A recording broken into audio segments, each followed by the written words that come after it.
Mission 400 पार की कामयाबी के लिए आज प्रधानमंत्री दक्षिण भारत के दौरे पर जा रहे हैं और प्रधानमंत्री 2 दिवसीय दौरे में तमिलनाडु और तेलंगाना के दौरे पर हैं।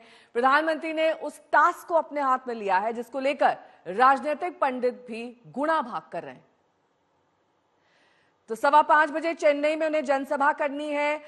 56,000 करोड़ की योजनाओं की सौगात तेलंगाना में आदिलाबाद में वो देने वाले हैं।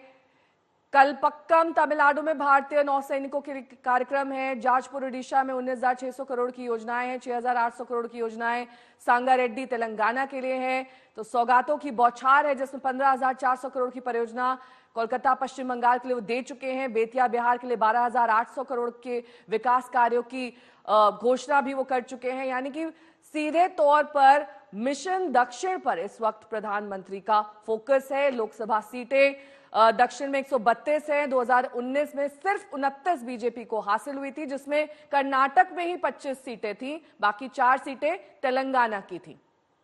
तमिलनाडु में एक भी सीट बीजेपी को हासिल नहीं हुई थी। यानी सीधे तौर पर ये वो एरिया है जहां पर इस वक्त बीजेपी का फोकस है।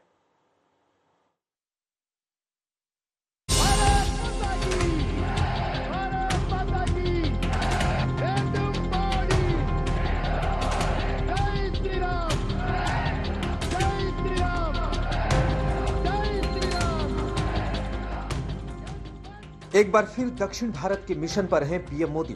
जहां पिछले लोकसभा चुनाव में बीजेपी का खाता नहीं खुला, वहां पीएम मोदी ने झोंक दी है पूरी ताकत। ये वो राज्य हैं जहां बीजेपी के लिए इस बार चुनाव में उम्मीदों की नई रोशनी दिख रही है। वहां के लिए मिशन मोड में जुटे हैं प्रधानमंत्री। 2 जून 2014 को जिस तेलंगाना राज्य का गठन हुआ, वहीं से इस बार पीएम मोदी के दौरे की शुरुआत हुई। तेलंगाना ही वो राज्य है जहां 2019 लोकसभा चुनाव में 17 लोकसभा सीटों में से 4 लोकसभा सीटें बीजेपी के खाते में आई थी। इसलिए इस राज्य में बीजेपी के विस्तार का पूरा खाका तैयार है, जहां विकसित भारत की झलक भी दिखेगी और बीजेपी की ताकत भी। तेलंगाना के आदिलाबाद में 56,000 करोड़ रुपए से ज्यादा की कई विकास परियोजनाओं का उद्घाटन, लोकार्पण और शिलान्यास का कार्यक्रम है। और फिर प्रधानमंत्री मोदी जनसभा को संबोधित करेंगे। तेलंगाना के बाद पीएम तमिलनाडु की तरफ रुख करेंगे। अभी एक हफ्ता भी ठीक से नहीं बीता है कि फिर से तमिलनाडु की धरती पर पीएम जनसभा को संबोधित करेंगे। पीएम मोदी के तमिलनाडु के कार्यक्रम के बारे में आपको बताएं, उससे पहले पीएम मोदी के पिछले दौरे की जरा झलक देखिए। तस्वीरें बता रही है कि कैसे पीएम मोदी का जादू लोगों के सिर चढ़कर बोल रहा था। तिरुनेलवेली और तिरुवुर दोनों जगह पर भारी भीड़ उमड़ी और लोगों में गजब का जोश दिखा। ये सब उस राज्य में दिखने लगा है जहां द्रविड़ पार्टियों का बोलबाला रहा है। तो क्या ये मोदी की गारंटी ही है जिसकी चुंबकीय शक्ति तमिलनाडु में बीजेपी के लिए जादुई परिणाम ला सकती है? 2024 में तमिलनाडु एक नया इतिहास रचने जा रहा है। जो ऐतिहासिक एनमन एन मक्कर पदयात्रा आज पूरी हुई है, वो इसका सबसे बड़ा सबूत है। पीएम मोदी को इस बार तमिलनाडु से काफी उम्मीद है। इसी उम्मीद को परवान चढ़ाने के लिए वो लगातार वहां के दौरे कर रहे हैं। आज कलपक्कम में पीएम मोदी देश के पहले फास्ट ब्रीडर रिएक्टर की प्रगति की समीक्षा करेंगे और शाम को चेन्नई में जनसभा को संबोधित करेंगे। फिर 5 मार्च को एक बार फिर तेलंगाना का रुख करेंगे, जहां संगारेड्डी में 6,800 करोड़ रुपए की परियोजनाओं की पीएम मोदी सौगात देंगे। पीएम मोदी ने जनवरी और फरवरी के बीच दक्षिण भारत में 11 दिन गुजारे हैं।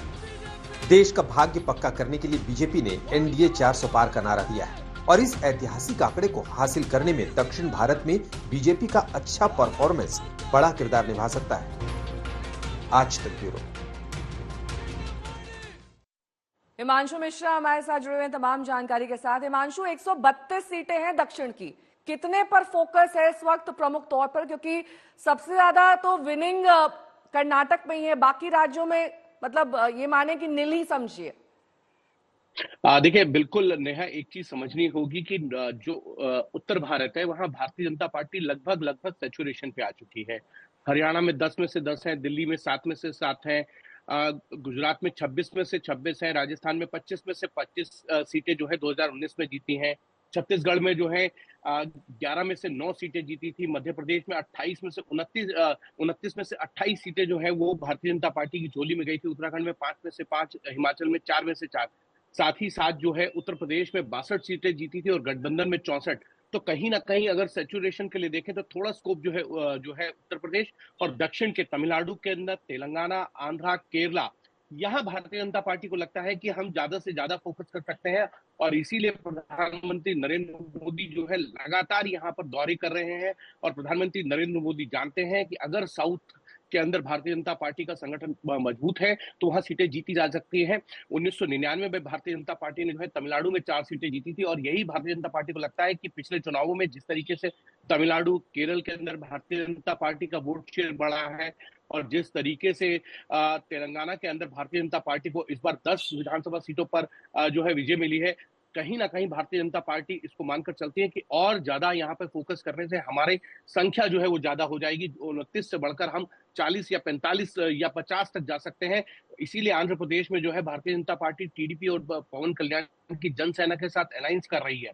और साथ में भारतीय जनता अब प्रधानमंत्री नरेंद्र मोदी जो है वो फोकस कर रहे हैं दक्षिण के साथ साथ जो है पश्चिम बंगाल और उड़ीसा में। यहाँ भारतीय जनता पार्टी को पश्चिम बंगाल में जो है 18 सीटें मिली थी 42 में से 2019 में, और उड़ीसा में जो है 2019 में 21 में से 8 सीटें जीती थी। तो इन 2 सीटों में भी भारतीय जनता पार्टी को लगता है कि अपनी टैली को बढ़ाया जा सकता है। और इसीलिए मिशन 370 पार करने के लिए दक्षिण के इन 5 राज्यों पर और साथ ही साथ बंगाल और उड़ीसा पर प्रधानमंत्री नरेंद्र मोदी की फोकस है। और ये कहीं ना कहीं बताता है कि मिशन 370 को लेकर जिस तरीके से पिछले 4 महीनों में प्रधानमंत्री नरेंद्र मोदी ने दक्षिण के अंदर अपने कैंपेन किए हैं, वहां उनको ज्यादा स्कोप नजर आता है क्योंकि नॉर्थ और वेस्ट में सैचुरेशन। और यही वजह है कि बार बार प्रधानमंत्री दक्षिण का दौरा कर रहे हैं, वहां पर सौगातें दे रहे हैं परियोजनाओं के तौर पर।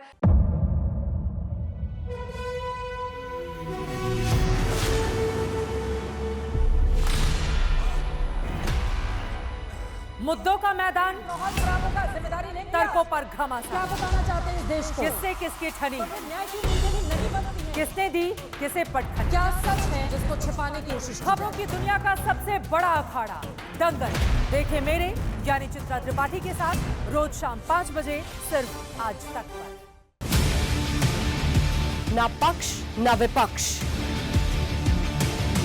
ना लेफ्ट ना राइट, ना मिर्च ना मसाला, खबरों का बोलबाला, निडर निर्भीक सबसे सटीक स्पेशल रिपोर्ट सिर्फ आज तक पर। एयर रेड के ये सायरन समय समय पर आपको सुनाई देते। शौर्य की, भारत और चीन के बीच साहस की, सभी बाढ़ग्रस्त इलाकों का हवाई सर्वेक्षण किया है। सरोकार की, गाजीपुर में किसान से बातचीत करें। संघर्ष की, कश्मीर को आगे बढ़ना होगा। संयम की, भावनाएं भड़की या दंगे भड़काए गए। सवालों की, जनता के लिए, जनता के द्वारा, जनता की दस्तक। श्वेता सिंह के साथ सिर्फ आज तक पर।